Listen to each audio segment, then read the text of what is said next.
Alert level red. Venice Film Festival is on the brink of a stellar collision.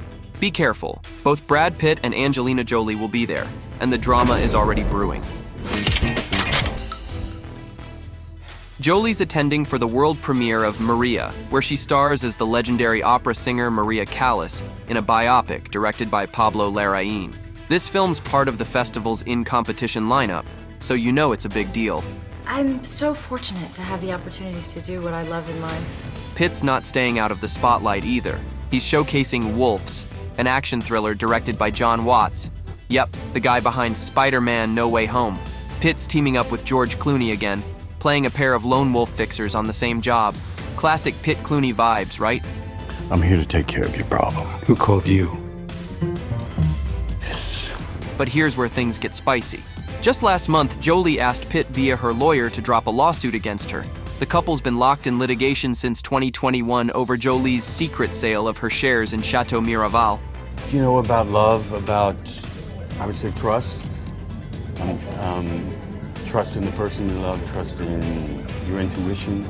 Jolie's camp says she wants Pitt to withdraw the suit so they can finally move on. But if he doesn't, she's ready to fight back with evidence to prove him wrong. The winery battle's just the tip of the iceberg, though. Jolie's also got ongoing abuse allegations against Pitt, stemming from an incident on a private flight in 2016. Things are far from settled between these two. You can absolutely madly love the same person you want to kill. And if that wasn't enough, it turns out their kids, Shiloh, Zahara, and Vivienne, have recently dropped the Pitt and are now going by Jolie. As for Brad's relationship with the kids these days, it's a tangled web. He has virtually no contact with his adult children, but still sees the younger ones. It's a complicated situation all around. You turn my own kids against me. But fear not, Venice isn't about to become ground zero for a Jolie-Pitt showdown. Festival organizers have made sure these two won't be crossing paths. I'm just asking for a little bit of help. Just get me a little bit closer.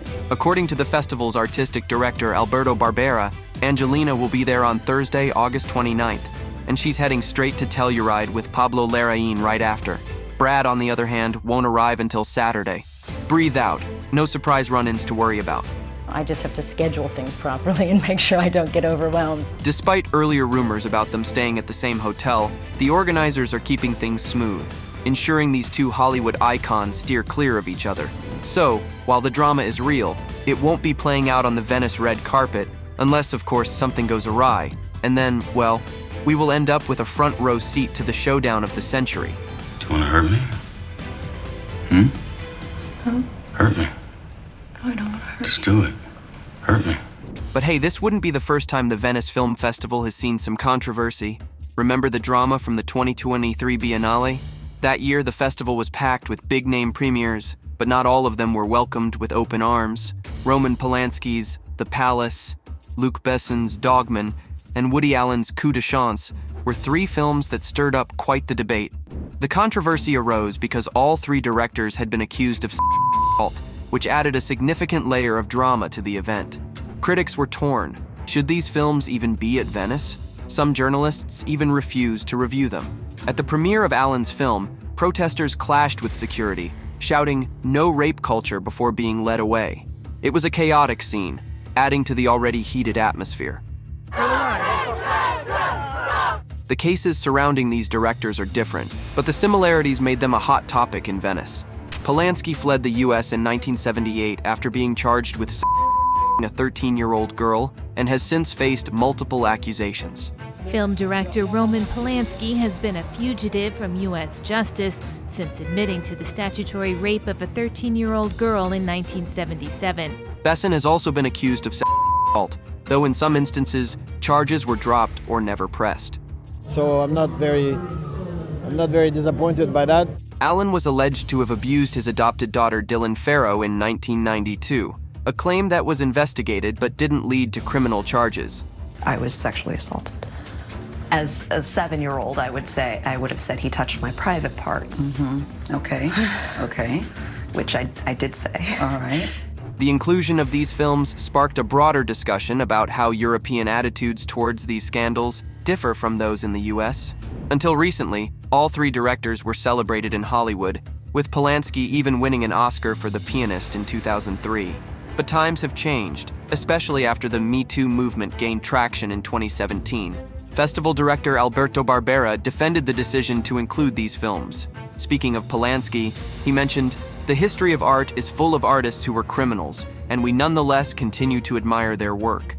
It's really a sort of wide open window over the world. He noted that Allen had been completely absolved and argued that ongoing hostility towards him was absolutely incomprehensible. Sure, if by admire he means debate endlessly and have awkward conversations at dinner parties, then we're all on the same page. Barbera wasn't the only one with strong opinions. When Allen arrived at the Lido for his premiere, he was met with a standing ovation from much of the European press. It seems some folks believe that a round of applause can sweep everything under the rug, if only it were that easy. And I've had over my lifetime much undeserved praise and enormous amount of attention and respect. Oh, and if the controversy wasn't enough, 2023 also saw Hollywood strikes cast a shadow over the festival. With actors and writers on strike, many big names were absent, making it a very different Venice Film Festival than usual. But the debates and drama, those were very much still there. Solidarity with the writers and the actors, and like their fight is the fight for all filmmakers, and it's against greed and profit. As for what's stirring the pot this year, Alberto Barbera, the festival's director, isn't expecting any shockers like in past years. According to Barbera, this year's films are diving into heavy topics like the wars in Ukraine and Gaza. He's hoping these films will spark thoughtful discussions rather than controversy. Cinema is not there to give us simple response to difficult problems, but it's a fantastic tool to better understand a complicated situation. So, while there might be some intense conversations, don't hold your breath for any scandalous headlines. Looks like the drama will be on screen and not in the headlines this time around. So, what are your thoughts on this year's Biennale? Are you excited to see how these films tackle global issues?